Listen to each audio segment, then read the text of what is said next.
Salam jumpa lagi Bapak Ibu, saudara-saudariku, orang-orang muda serta anak-anak yang terkasih dalam Tuhan. Kita masuk hari Sabtu pekan biasa ke-10 tanggal 14 Juni 2025. Kita merenungkan bacaan suci dari surat kedua Rasul Paulus kepada jemaat di Korintus dan bacaan Injil dari Matius bab 5 ayat 53 sampai 37. Dalam nama Bapa dan Putra dan Roh Kudus. Amin. Bapak Ibu, saudara-saudariku, orang-orang muda serta anak-anak yang dikasihi Tuhan.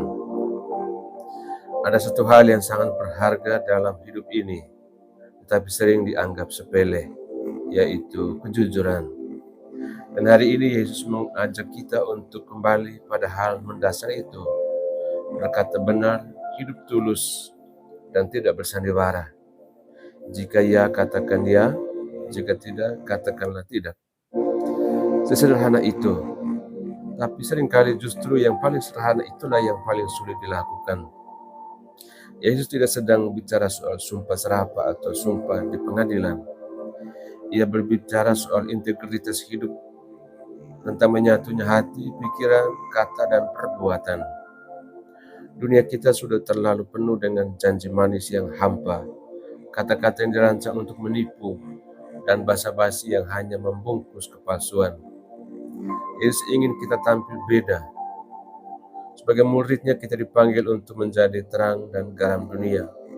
Bukan hanya dengan apa yang kita lakukan, tapi juga dengan apa yang kita katakan.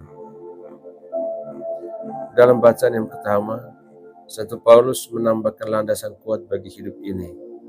Siapa yang ada di dalam Kristus, ia adalah ciptaan baru. Yang lama sudah berlalu, sesungguhnya yang baru sudah datang.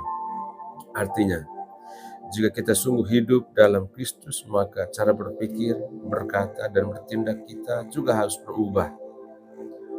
Kita tidak lagi hidup hanya untuk diri sendiri, tapi untuk Dia yang telah mati dan bangkit bagi kita.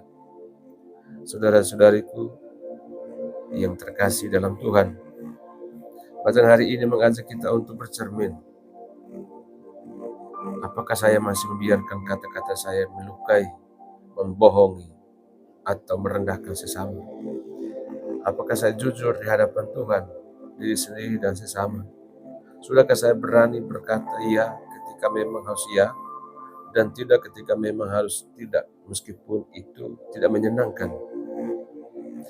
Hidup baru dalam Kristus bukan hanya soal tidak mencuri atau tidak membunuh, tapi soal menjadi pribadi yang benar dan utuh, bahkan dalam hal-hal kecil seperti kata-kata sehari-hari. Dan itu hanya mungkin jika kasih Kristus sungguh menguasai kita, mendorong kita keluar dari kepalsuan menuju kebenaran, dari ego menuju pelayanan, dari pura-pura menuju ketulusan.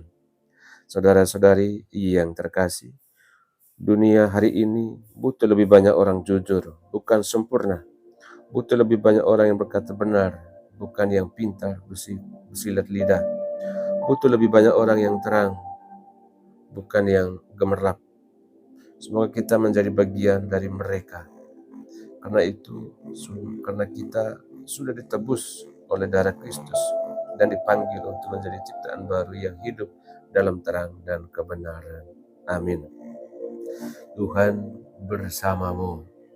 Semua kita sekalian, semua mereka yang kita kenangkan dalam doa kita, dan usaha-usaha kita senantiasa dilindungi, dibimbing dan diberkati oleh Allah yang Maha Kuasa, Bapa dan Putra dan Roh Kudus. Amin.